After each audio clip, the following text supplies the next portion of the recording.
अच्छा जी, part one में हमने पेज नंबर 4 के क्वेश्चन नंबर 7 तक डिस्कस कर लिया था। Now this is our second part of chapter number 1। तो पेज नंबर 4 पर ही थे। अब हमारे पास अगला सवाल क्या बन सकता है? फिज़िकल क्वांटिटीज़ के टॉपिक में से सवाल बनेगा डिफाइन फिज़िकल क्वांटिटीज़। तो आप इसका जवाब all the measurable quantities are called physical quantities से स्टार्ट करेंगे और यहाँ तक in which it is measure तक ये जवाब आ जाएगा किस सवाल का, what is a physical quantity या डिफाइंड फिज़िकल क्वांटिटी। अच्छा, एक और एमसीक्यू इस पेज पे जो आपने तैयार करना है, types of physical quantities are, कितने किस्म की फ़िज़िकल क्वांटिटीज़ हैं? 2 टाइप्स की होती हैं। मेंशन है एक बेस क्वांटिटी और एक क्या है, ड्राइव क्वांटिटी। अच्छा, ये एमसीक्यू भी आपने लाजमी देख लेना है। अच्छा, विंड टर्बाइंस का वैसे कभी आता नहीं है, लेकिन अगर पूछ ले जाए व्हाट आर विंड टर्बाइंस, तो हम कहेंगे wind turbines are the device which are use to produce pollution free electricity. अगले पेज पर आते हैं, पेज नंबर हमारे पास है 5। पेज नंबर 5 के शॉर्ट क्वेश्चंस जो हैं वो स्ट्रेट फॉरवर्ड हैं। डिफाइन बेस क्वांटिटीज़, हम कहेंगे कि देयर आर 7 फिज़िकल क्वांटिटीज़ से लेके एंड तक ये हमारे पास जवाब हो जाएगा किसका, बेस क्वांटिटीज़ का। एमसीक्यू इस टॉपिक में से क्या बनेगा कि कितनी बेस क्वांटिटीज़ होती हैं? हमारे पास 7 बेस क्वांटिटीज़ होती हैं। अच्छा, अगला जो हमारे पास इसी पेज पे से जो शॉर्ट क्वेश्चन बनेगा वो है डिफाइन ड्राइव क्वांटिटीज़। तो इसका जवाब भी यहाँ से है कि those physical quantities which are express in term of base quantities are called drive quantities.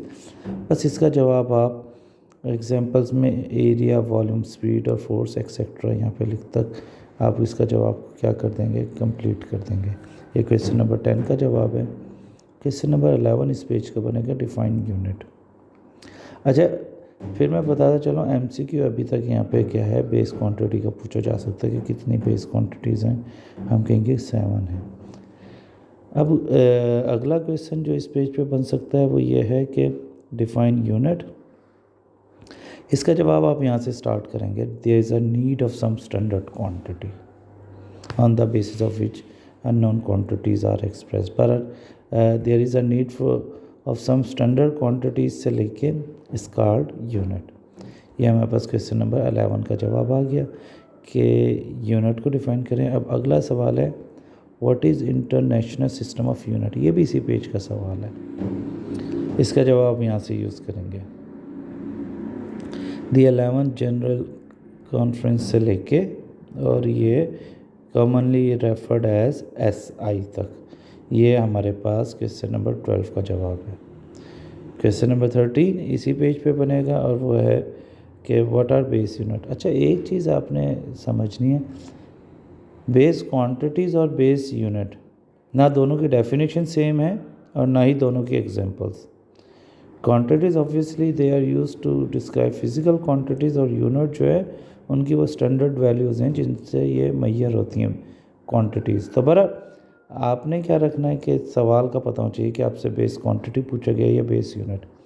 What are base unit?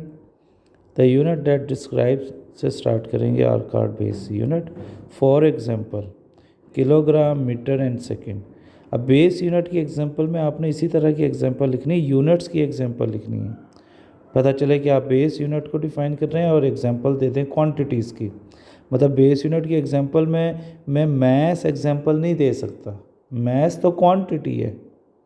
इसी तरह मैं बेस यूनिट की एग्जांपल्स में मैं डिस्टेंस एग्जांपल नहीं दे सकता। डिस्टेंस तो क्या है या लेंथ क्या है, क्वांटिटी है।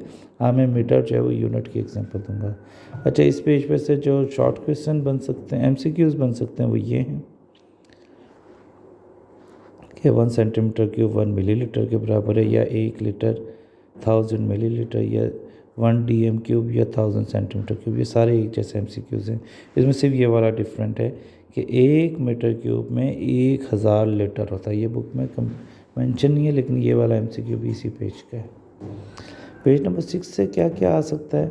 ये लॉन्ग क्वेश्चन आ जाता है। अमूमन बोर्ड में तो कम ही आता है इस चैप्टर से कोई लॉन्ग, लेकिन वैसे आपके एकेडमिक टेस्ट में आपको कहा जा सकता है कि बेस क्वांटिटीज़ का जो टेबल जो है वो ड्रा करें। बाकी बोर्ड में इसमें से एमसीक्यूज बन सकते हैं। इंटेंसिटी ऑफ लाइट का सिंबल आपको नहीं पता होगा, पता होना चाहिए, इसका कैपिटल एल का सिंबल है, और इंटेंसिटी ऑफ लाइट के यूनिट का नाम कैंडेला, ये एक इम्पोर्टेंट एमसीक्यू बन सकता है। इसी तरह अमाउंट ऑफ सब्सटेंस, ये तो बोर्ड में आया हुआ भी है, उसको क्या बोला जाता है, उसका यूनिट मोल है। अच्छा, अगला सवाल जो पेज नंबर 6 से बन सकता है वो है ये दो ये लॉन्ग क्वेश्चन है पूरा टेबल, उसके अंदर ये मैंने इंपॉर्टेंट एमसीक्यूज बताएं। फिर है ड्राइव यूनिट्स, ये हमारे पास इसकी डेफिनेशन है जी, the unit use to measure derived quantities are called derived units with each other तक, और आप एक एग्जांपल लिख देंगे, metre cube, metre per second, watt, joule etcetera, ये सारे के सारे क्या है, डिराइव्ड यूनिट्स। और अगेन एकेडमी के टेस्ट वगैरह में जो या स्कूल के टेस्ट में, बोर्ड में तो फिर मैंने कहा कि चैप्टर नंबर 1 से कम आते हैं लॉन्ग क्वेश्चन, ये इस तरह का सवाल आ सकता है, draw the table of drive quantities. तो ये पूरा टेबल ड्रा करना पड़ेगा। इम्पोर्टेंट एमसीक्यू जो है वो ये है, क्योंकि ये बाकी जो क्वांटिटीज़ हैं ये अब आप पढ़ चुके हैं, इनकी यूनिट्स आपको पता है, लेकिन 9th में चार्ज के बारे में नहीं पढ़ा, तो ये एमसीक्यू जहन में रखिएगा कि चार्ज का यूनिट जो कूलम होता है और उसका सिंबल जो है कैपिटल सी, और एम्पियर सेकेंड इसको भी हम कहते हैं। चलें जी, इस पार्ट के लिए इतनी है। Thank you so much.